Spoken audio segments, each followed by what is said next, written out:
말씀은 요한복음 12장 1절로 11절까지 말씀입니다. 요한복음 12장 1절부터 11절까지 말씀을 함께 읽겠습니다. 시작.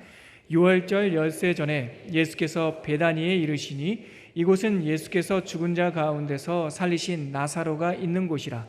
거기서 예수를 위하여 잔치할세 마르다는 일을 하고 나사로는 예수와 함께 앉은 자 중에 있더라. 마리아는 지극히 비싼 향유 곧 순전한 나드 한 근을 가져다가 예수의 발에 붓고 자기 머리털로 그 발을 닦으니 향유 냄새가 집에 가득하더라. 제자 중 하나로서 예수를 잡아줄 가룟 유다가 말하되 이 향유를 어찌하여 300데나리온에 팔아 가난한 자들에게 주지 아니하였느냐 하니 이렇게 말함은 가난한 자들을 생각함이 아니요 그는 도둑이라 돈꾀를 맞고 거기 넣는 것을 훔쳐가미러라. 예수께서 이르시되 그를 가만두어 나의 장래날을 위하여 그것을 간직하게 하라. 가난한 자들은 항상 너희와 함께 있거니와 나는 항상 있지 아니하리라 하시니라. 유대인의 큰 무리가 예수께서 여기 계신 줄을 알고 오니 이는 예수만 보기 위함이 아니요 죽은 자 가운데서 살리신 나사로도 보려 함이로라. 대제사장들이 나사로까지 죽이려고 모의하니 나사로 때문에 많은 유대인이 가서 예수를 믿음이라. 아멘. 하나님 아버지, 은혜를 감사합니다. 우리를 예배 자리로 불러주시고 하나님의 발치에 앉게 하여 주시니 우리의 잔이 넘칩니다. 주님, 말씀 앞에 서오니 친히 말씀하여 주시고 우리가 이 메시지 속에 담긴 하나님의 마음을 알고 돌아가는, 그리고 우리의 삶 속에 결단이 있는 예배가 되게 하여 주옵소서. 예수님의 이름으로 기도합니다. 아멘. 순환의 유월절 엿새전이었습니다. 요한복음은 21장까지 기록되어 있는데 3년간의 예수님의 그 공적 생애는 11장까지 약 절반 정도에 다 기록되어 있고 12장부터 20장까지 나머지 절반은 예수님의 일주일에 집중되어 있습니다. 베다니 마을에 예수님께서 들어오셨는데 아마도 유월절 엿새전이라고 한 거 보니까 그 전주 토요일 저녁임이 틀림없습니다. 왜냐하면 유월절은 안식일은 금요일날 해가 지면서 시작되어서 토요일날 해가 질 때예요. 그래서 금요일날 저녁을 기준으로 엿새전은 토요일날입니다. 그도 그럴 것이 지금 잔치, 식사를 준비하고 있다고 했는데 유월절은 다른 사람들을 위해서 잔치를 준비하거나 식사를 차리지 않습니다. 근데 예수님을 위하여 저녁 식사를 준비한 걸 보니까 그 안식일이 끝난 토요일 저녁 식사 때로 보여져요. 예수님께서는 베다니에 들어오셨죠.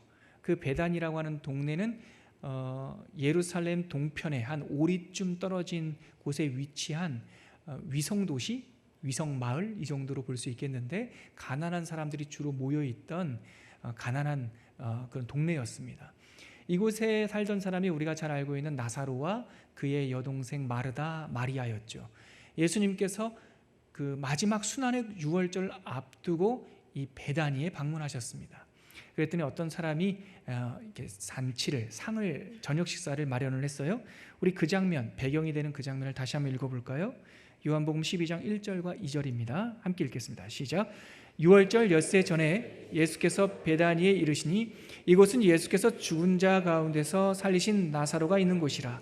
거기서 예수를 위하여 잔치할세 마르다는 일을 하고 나사로는 예수와 함께 앉은 자 중에 있더라.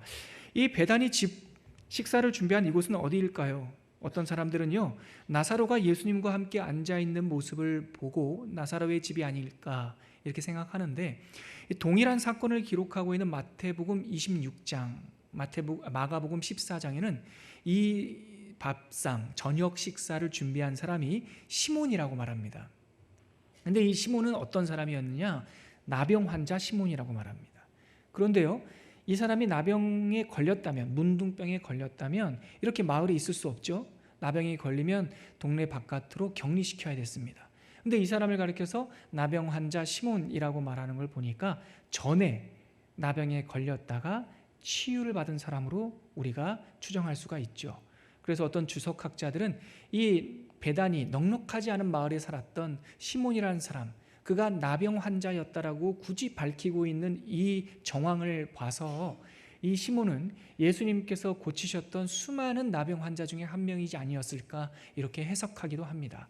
아무튼 예수님께서 이 사람을 치유한지 안 한지까지는 잘 모르겠지만 우리가 알 수 있는 상황은 예수님께서 당신의 유월절을 엿새 앞두고 많은 유명한 사람 부자들이 모여있는 예루살렘이 아니라 가난한 마을 베다니로 들어가셨고, 그 중에서도 여러 사람들이 있겠지만 나병에 걸렸었던 사람들이 부정하다라고 꺼리는 그 사람의 집에 들어가셨고, 그 사람은 예수님을 위하여 안식일 다음 토요일 저녁 만찬을 준비했던 거죠.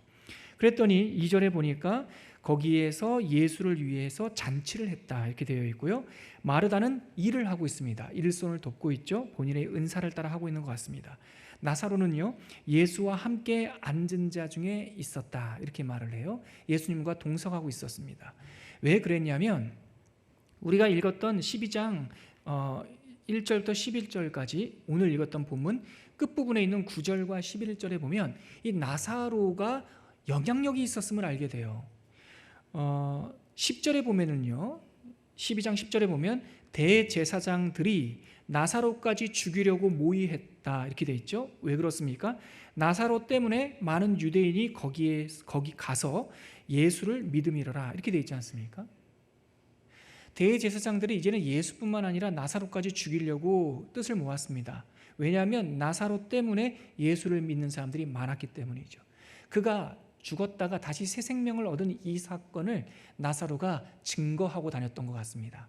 우리 생각으로 하면 간증 집회 이런 걸 했던 것 같아요. 그래서 나사로가 경험한 이 사건을 통해서 많은 사람이 돌아왔죠. 자, 그러니까 우리는 배경을, 이 상황을 재구성할 수 있습니다. 예수님은 엿새 전 베다니에 들어오셨습니다. 전에 문둥병 환자라고 격리되었고 터부시 되었던 그 사람의 집에 일부러 가셨습니다. 함께 자리에 앉으셨고 마르다는 일을 도왔고 나사로는 예수님 옆에 앉아서 예수님에 대하여, 생명에 대하여 그가 겪었던 일들에 대해서 얘기하고 있었습니다. 그런데요, 한 사람이 돌발적인 행동을 하는 거예요. 그 사람이 바로 나사로의 또 다른 여동생 마리아입니다. 마리아가 어떤 일을 했습니까? 3절에 나와 있어요. 같이 한번 읽어보죠. 같이 한번 12장 3절 시작. 마리아는 지극히 비싼 향유 곧 순전한 나드 한 근을 가져다가 예수의 발에 붓고 자기 머리털로 그의 발을 닦으니 향유 냄새가 집에 가득하더라. 바로 이렇게 예수님을 위한 잔치를 벌이고 있을 때 마리아가 향유를 갖고 왔습니다. 순전한 나드라고 하는 건, 나드 향수라고 하는 것은 우리가 요즘에 프랑스라든가 영국이라든가 원산지가 있는 향수처럼 나드라고 하는 향수는 아라비아 남부 혹은 인도 북부 근방에서 나오는 그쪽 특산품이에요. 아주 잘 정제된 향수병을 하나 들고 왔죠. 아주 극도로 비싼 그런 향수였습니다. 그리고 다른 본문에 보면 향유, 옥합 이렇게 우리가 부르기도 하는데, 그게 향유를 담은 옥으로 만든 그릇이란 뜻이 아니고요. 우리가 나무로 만들든 아니면 금속으로 만들든 이 보물을 담는, 보석을 담는 함을 보석함이라고 부르듯이 옥합이라고, 향유 옥합이라고 불렀던 까닭은 중요하고 비싼 향유를 담던 그릇이기 때문에 그렇게 부른 거죠. 보통 이 당시에 향유를 담는 것은 석고 그릇이었습니다. 왜냐하면 석고가 그 향유를 머금고 향기를 굳이 열지 않아도, 붓지 않아도 향기를 은은히 내뿜었거든요. 정황을 보면 마리아는 석고 그릇에, 석고 병에 담긴 향유, 나드, 아주 고가의 향수를 한 근이라고 그래요. 한 근은 제가 도량형을 계산해 보니까 cc로는요 560cc 정도, 간단하게 얘기해서 500ml 정도 되는, 향수 500ml면 꽤 큰 겁니다. 우리가 마시는 이 생수병, 그거보다 더 많은 500cc 향수병보다 더 많은 내용이죠. 그것을 들고 마리아가 예수님 앞에 나왔습니다. 그리고 석고병을 깨고 예수님의 발에, 마태복음 26장과 마가복음 14장에 보면 예수님의 또한 머리에까지 그 향수를 붓고 자신의 머리카락을 풀어서 예수님의 발을 닦기 시작했습니다. 지금 마리아가 도를 넘는 행동을 하고 있는 겁니다. 우리는 마리아의 이야기를 알고 있고 이 뒤의 내용까지 이미 알고 있기 때문에 이게 이상하게 보이지 않을지 모르겠지만, 여러분 지금 명백하게 마리아는 이상한 행동을 하고 있는 겁니다. 여러분 댁에 있는 100cc짜리 향수병 하나만 깨보세요. 한번 쏟아보세요. 한 몇 주간은 집에 냄새가 진동을 할걸요. 근데 그거 5배라고요. 5배 이상이 되는 나드 향수를 예수님의 몸에 부었다고요. 발에 부었어요. 완전히 이상한 행동, 도를 넘는 행동을 하고 있죠. 이걸 요즘으로 따지면 어떤 정도의 분위기일까요? 저는 이렇게 한번 상상을 해봤어요. 사실 완벽하게 여러분들에게 이 정서를 전해드릴 수는 없어요. 근데 제가 상상할 때 이런 거, 저녁 식사, 점잖은 디너 파티를 하는 거예요. 우리가 아주 고급 뷔페 식당, 저녁 레스토랑에 갔다고 치자고요. 양복도 입고 나비 넥타이도 매고 점잖게 앉아서 식사를 하려고 하는데, 어떤 여인 한 명이 향수를 500리터를 바닥에 쏟으면서 다 점잖은 양복을 입고 연미복을 입은 그 디너 파티에 짧은 미니스커트를 입고 머리를 풀어 헤치고 혼자 그 식당에서 춤을 추고 있는 거죠. 노래를 부르면서. 당황스럽죠? 저도 그 정도로 심각한 상황이 지금 시몬의 집에서 벌어진 거죠. 저는 이 말씀을 지난주에 묵상하면서 주변에 있었던 사람들의 표정이 막 상상이 되더라고요. 막 멍했을 거예요. 당황했을 거예요. 특히 나사로의 표정은 어땠을까요? 예? 자기 여동생이잖아요. 사람들이 수군댔을 겁니다. 그래서 어떤 사람들은요, 저 여자는 수치심도 못 느꼈을까? 부끄러움을 왜 이렇게 모르나? 이렇게 생각한 사람이 있었을 테고, 어떤 사람은 마리아인 줄 알아보고 마리아, 굉장히 내성적인 사람이었는데 드디어 정신이 좀 어떻게 된 게 아닌가. 더 심각한 문제는 향수를 깼다라는 것이 아니라 이 미혼의 여성이 머리를 풀었다는 것이 더 심각한 상황이에요. 2000년 전 팔레스타인에서 여인이 머리를 푸는 행동은 옷을 벗는 행동과 거의 동급으로 취급이 됐어요. 그것도 외간 남자 앞에서 머리를 풀어요. 그리고 그 머리카락으로 남자의 발을 닦아요. 어떤 사람들은 시집 다 갔다. 저 지금 뭐 하는 짓인가? 옷을 막 벗고 있는 거와 같은 거란 말이죠. 온갖 생각들이 사람들의 머리에 순식간에 스쳤을 거예요. 그래서인지 방금 제가 말씀드렸던 마태복음 26장 8절에는 이 장면을 봤던 사람들 중에 제자들이 분개했다라고 되어 있어요. 분개.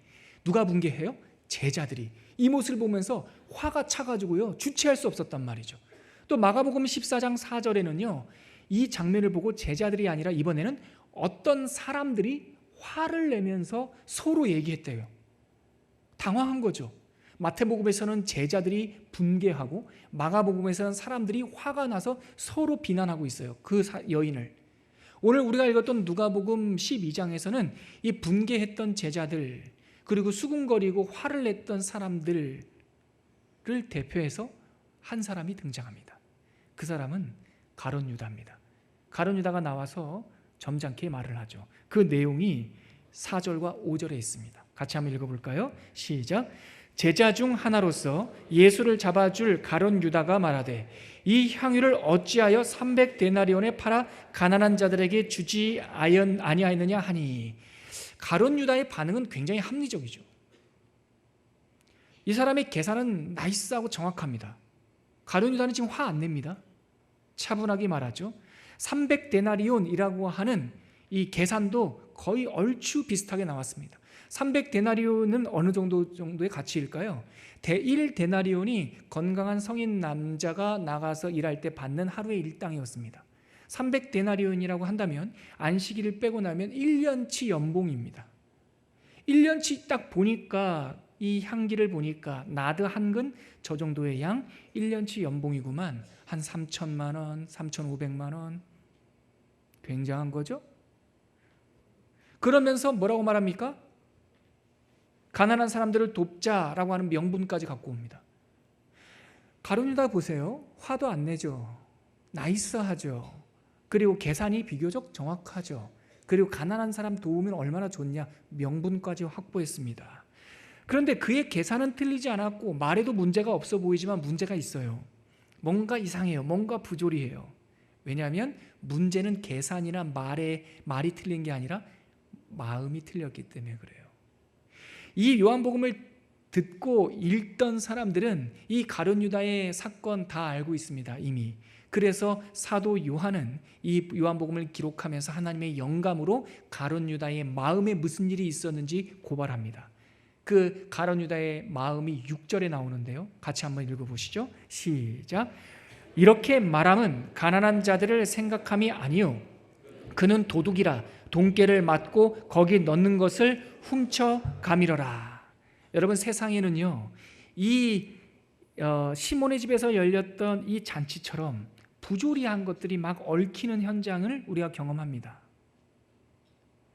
가룟 유다 말이 하나도 틀린 것 같지 않고, 한 여인은 우리의 상식으로는 이해가 안 되는 어떤 일들을 하고, 상식적으로는 가룟 유다의 말이 맞는 것 같은데 왠지 마음에 이렇게 불편함, 부조리함이 막 느껴지고, 말은 맞는 것 같은데 뭔가 이상하고.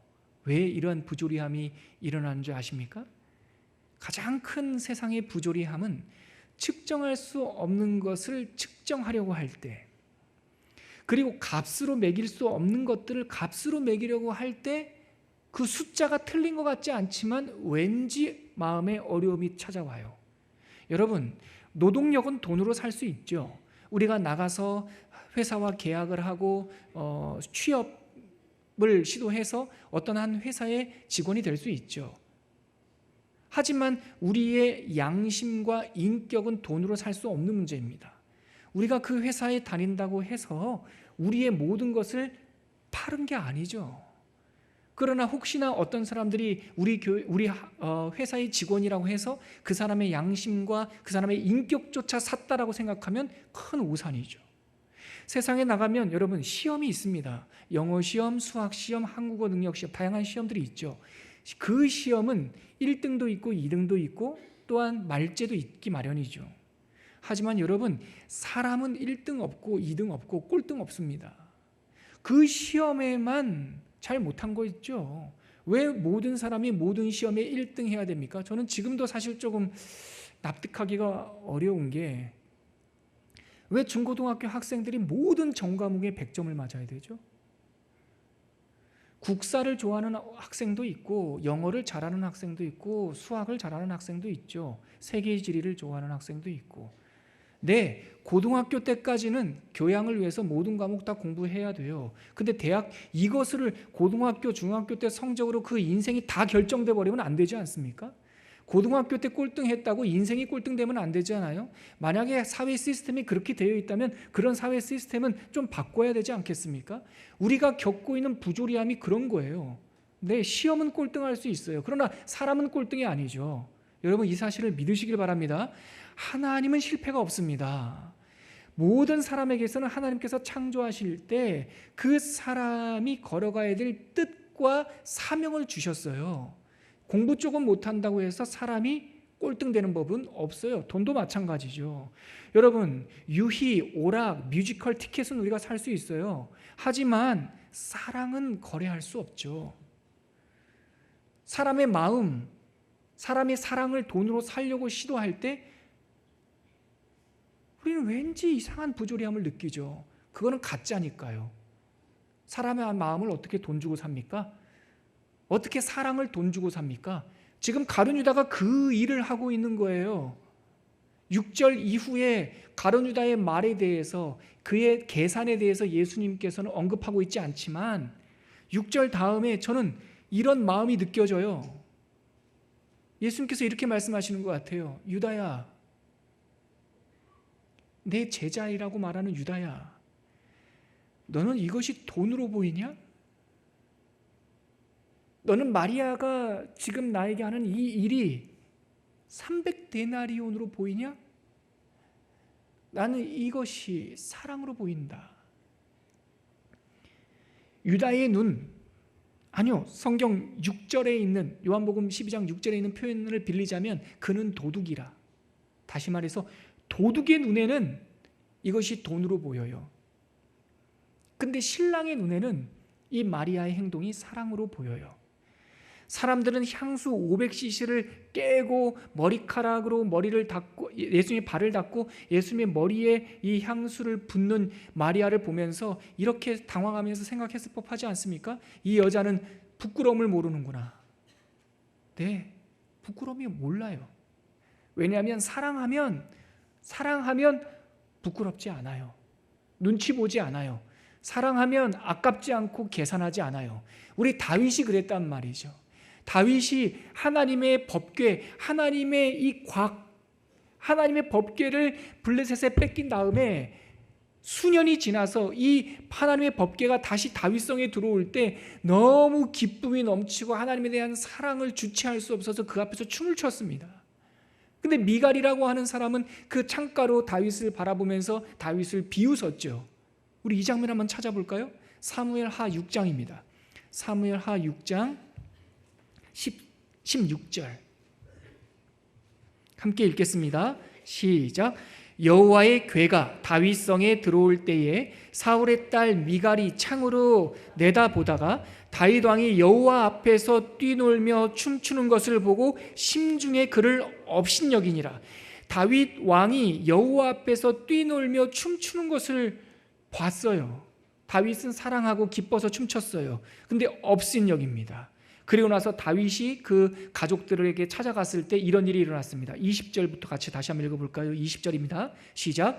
다윗이 자기의 가족에게 축복하러 돌아오매 사울의 딸 미갈이 나와서 다윗을 맞으며 이르되 이스라엘 왕이 오늘 어떻게 영화로우신지 방탕한 자가 염치 없이 자기의 몸을 드러내는 것처럼 오늘 그의 신복의 계집종의 눈앞에서 몸을 드러내셨도다 하니 지금 미갈은 자기 눈에 다윗이 이상하게 보인 것도 모질라 왕을 비웃고 있어요. 다윗이 왕이 얼마나 영화로우신지 지금 비꼬고 있는 겁니다. 자기 종들의 앞에서 신복들의 여종들 앞에서 몸을 드러냈다. 아니요, 다윗은 여호와 앞에서 춤을 춘 거예요. 사람들을 보지 않았어요. 사람들을 보면 부끄럽죠. 하나님을 바라보면, 신랑을 바라보면 부끄럽지 않습니다. 다윗이 미갈에게 뭐라고 말합니까? 21절입니다. 시작. 다윗이 미갈에게 이르되 이는 여호와 앞에서 한 것이니라. 그가 내 아버지와 그의 온 집을 버리시고 나를 택하사 나를 여호와의 백성 이스라엘의 주권자로 삼으셨으니 내가 여호와 앞에서 뛰놀리라. 내가 여호와 앞에서 행복하게 춤을 출 것이다. 22절 다윗의 결단을 보십시오. 시작. 내가 이보다 더 낮아져서 스스로 천하게 보일지라도 네가 말한 바 계집종에게는 내가 높임을 받으리라 한지라. 여러분, 사랑하는 사람은 부끄럽지 않아요. 사랑하는 사람을 만나고 나의 전부를 만나면 계산하지 않아요. 그래서 마리아는 자기의 향유 옥합을 깼고 자기의 머리카락을 풀어서 예수의 발을 닦아도 아깝지가 않아요. 사도 바울은 참다운 주님을 만나서 디모데후서 4장에서 뭐라고 말합니까? 내가 전제처럼 모든 것이 부어져도 아깝지가 않다고 말해요. 의의 면류관이 기다리고 있으니까. 빌립보서에서 뭐라고 말합니까? 내가 육신으로는 자랑할 것이 많지만 내가 주님 앞에 더 좋은 것을 깨달아서 이 모든 것을 뭘로? 배설물로 여긴다라고 말합니다. 네, 마리아는 부끄럽지 않습니다. 신랑을 만났기 때문에, 주님을 만났기 때문에, 살 수 있는 영원한 하나님을 만났기 때문에 부끄러움 없이 수치심 없이 쏟아내고 있는 것이죠. 근데 가룟 유다의 눈에는 돈으로 보이는 거예요. 가룟 유다의 눈에는 가난한 유다의 입은 가난한 자들을 들먹거리지만 사실 그는 도둑이라. 가난한 사람 때문에 그러는 것이 아니라 신랑이 누군지 모르고 사랑이 뭔지 모르는 거죠. 여러분, 사랑하면 이렇습니다. 사랑하면 낭비하고, 사랑하기 때문에 부끄러움이 없고, 사랑하기 때문에 다른 대안이 없어요. 저축하지 않아요. 쟁겨두지 않아요. 다른 대안이 없기 때문에 어린아이처럼 어머니 아버지 품으로 달려가는 그 아이처럼 그냥 안길 뿐이죠. 여러분, 저와 여러분들에게 이러한 사랑의 은혜가 부어지길 바랍니다. 믿음은 사랑이에요. 믿음은 신념이 아니라고요. 믿음은 거래가 아니에요. 세상의 종교는 거래죠. 내가 치성을 드리면 내 소원 성취해주고, 내가 연등 달면 뭘 주고. 그러나 참다운 믿음은 사랑이에요.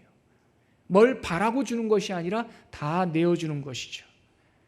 혹시 우리들의 삶이 예수님을 믿는다고 하면서도 늘 두렵고 왠지 허무하고 예수님을 믿지만 내 인생의 계산이 자꾸 앞서고 먹어도 허하고 여행 가도 쓸쓸하고, 여러분 사랑을 발견하시길 바랍니다. 여러분들의 마음속에 이 인생의 이 집 안에 누가 주인으로 계신지 확인하셔야 돼요. 예수님이 주인으로 계시면 평범하고 볼품없어 보여도 베단이라고 하는 작은 마을에 문둥병 환자였던 시몬의 집에 소박한 밥상을 차려도 그곳이 잔치가 되는 거예요. 사랑하기 때문에. 여러분, 그런데 누가 가룟 유다입니까? 가룟 유다는 도적이라 말했는데 이 가룟 유다는 도대체 누구입니까? 다음에 이어지는 예수님의 말씀에 보면 이 가룟 유다는 자연인 한 명이 아니라 제자들을 대표하고 있다는 것을 알게 돼요. 이어지는 7절과 8절 말씀 한 번 더 읽어볼까요? 시작. 예수께서 이르시되 그를 가만두어 나의 장래할 날을 위하여 그것을 간직하게 하라. 가난한 자들은 항상 너희와 함께 있거니와 나는 항상 있지 아니하리라 하시니라. 예수님께서 뭐라고 말씀하십니까? 가난한 사람 이야기하는구나. 그런데 가난한 사람은 항상 너와가 아니라 너희와. 가룟 유다는 그 한 사람이 아니에요. 마태복음 26장에 보면 모든 제자들이 분개했어요. 마가복음 10장에 보면 그 주변에 잔치에 참여했던 나사로의 간증을 듣고 예수님의 말씀을 들었던 모든 사람들이 화를 냈어요. 지금 나이스하게 계산과 가난한 사람을 얘기하는 이 가룟 유다는 어쩌면 그 사람들의 대표예요. 이 가룟 유다는 저기에 있는 마귀에 잡힌 저 사람이 아니라 어쩌면 우리가 될 수도 있어요. 우리가 주님을 사랑하지 않고 주님을 온전히 받아들이지 않으면 우리도 가룟 유다처럼 이렇게 부조리한 말들을 나도 모르게 뱉을 수 있어요. 그런데 여러분, 마리아는 주님을 사랑했기 때문에 계산하지 않고 그 있는 그대로를 주님께 쏟아냈죠. 뭘 알았겠습니까? 그저 내 가진 것 그거밖에 없어서 다 드린 것뿐이죠. 내 은혜와 감격이 차서 내 머리카락을 풀었을 뿐이죠. 다음을 생각하지 않고. 그런데요, 예수님께서 뭐라고 말씀하시냐면 마리아를 가만히 둬라. 그 말은 간직하라라고 하는 말과 같은 단어예요. 마리아를 간직하라. 그를 가만히 둬라. 이는 내 장례를 준비하는 것이다. 마태복음과 마가복음에 보면 이 마리아가 향유를 부은 것은 6일 후에, 아니요, 정확하게 말하면 5일 후에 십자가에 달리고 숨을 거두실 때 그 이후에 아리마대 요셉의 굴에 들어갈 그 장례를 미리 준비하는 거다라고 말해요. 여기서 우리는 놀라운 은혜의 원리를 하나 깨닫게 되죠. 여러분, 구원도 그렇고 우리들 가운데 일어나는 하나님의 사건들이 그렇습니다. 뜻밖의 은혜, 뜻밖의 사건들이 우리들 가운데서 막 일어납니다. 우리는 그저 하나님께 주신 마음을 따라 한 가지 일을 했는데 그 한 가지 나의 일이 나중에 하나님의 사건이 됩니다. 나는 그저 내 가지고 있는 거 요거 하나 아낌없이 계산 없이 그냥 드렸을 뿐인데 그것이 나중에 하나님을 섬긴 것이 됩니다. 하나님께서 우리들의 인생에 관여하실 때, 그래서 우리가 사랑이 차고 넘칠 때, 우리는 오늘 하루 하나님께 나의 마음을 드렸을 때 나의 오늘 하루가 내 인생이 아니라 하나님의 역사로 바뀌는 뜻밖의 사건들을 경험하게 됩니다. 저는 이런 인생 살고 싶습니다, 여러분. 내 계획과 내 계산대로 착착착 내 스케줄대로 살아가는 것이 아니라 내 오늘 하루 주님께 온전하게 드려서 내일이 없는 사람처럼 오늘이 마지막 예배인 것처럼 오늘 예배 그냥 좀 자고 다음 주에 예배 드리지 말고요. 오늘이 내 인생의 처음이자 마지막 예배인 것처럼 온전하게 전부를 드릴 때 이 예배가 우리 인생을 송두리째 바꿔놓는 하나님의 역사적 순간이 되는 것이죠. 마리아가 그렇게 드린 거예요. 마리아는 그저 향유의 옥합을 깼을 뿐인데 그것이 주님의 장례식, 주님의 죽음을 준비하는 하나의 상징이 되었던 것이죠. 그런데 여러분, 이 말씀을 묵상하고 우리가 예수님의 장례, 말씀을 주셨으니까 생각해 보면 향유 옥합을 깬 사람이 마리아 말고 한 사람이 더 있어요. 마리아는 여자로서 자기가 갖고 있는 그 향수를 깼지만 한 분이 더 있어요. 그분이 바로 예수님이세요.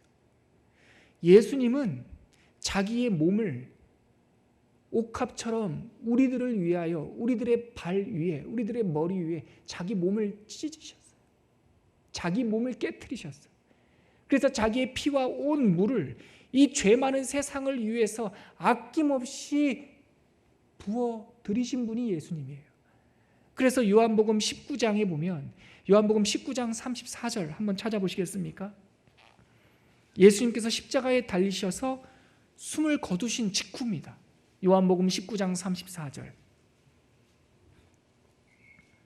같이 읽겠습니다. 시작.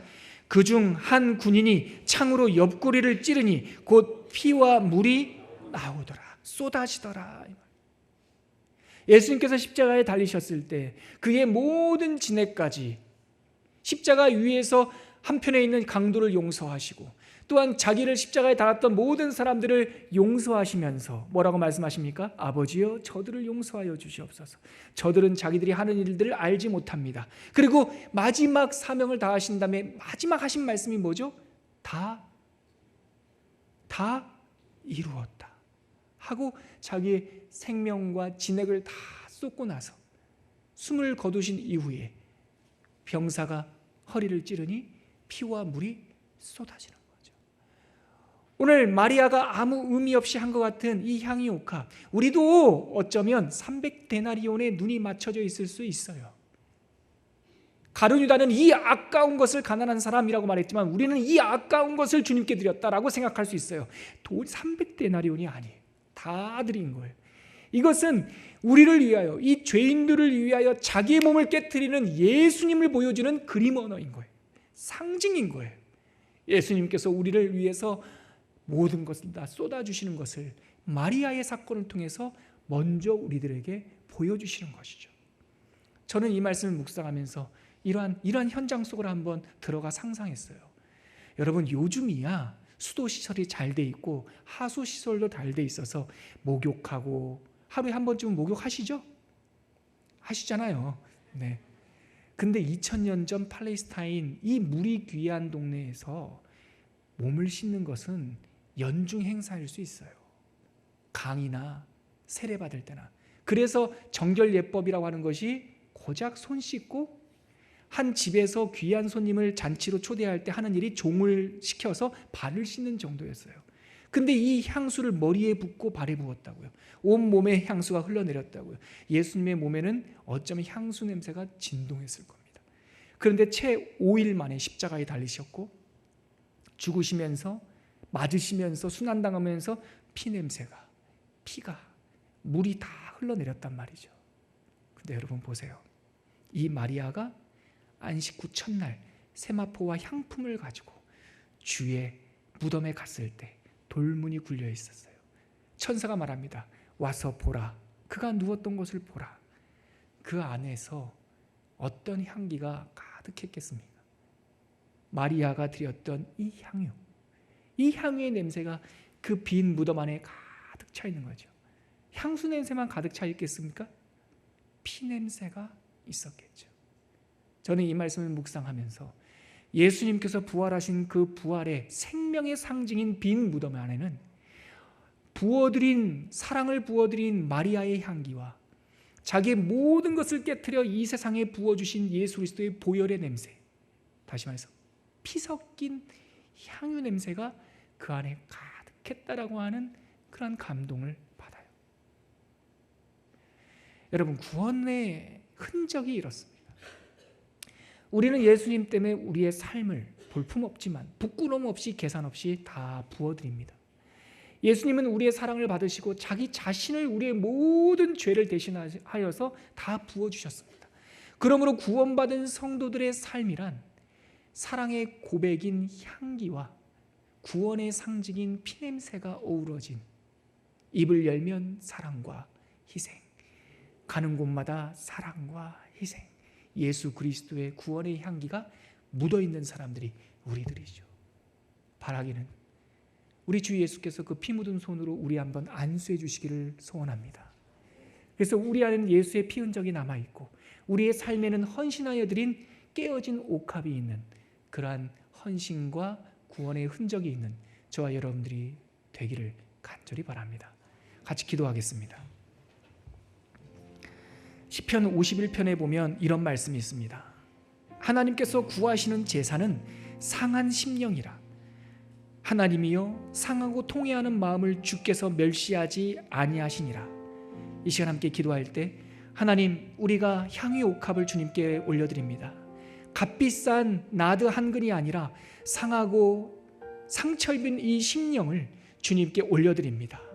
우리의 상처가 향기가 되게 하시고 우리의 상한 심령이 주님께 드려지는 주님의 사건의 도구가 되게 하여 주시옵소서.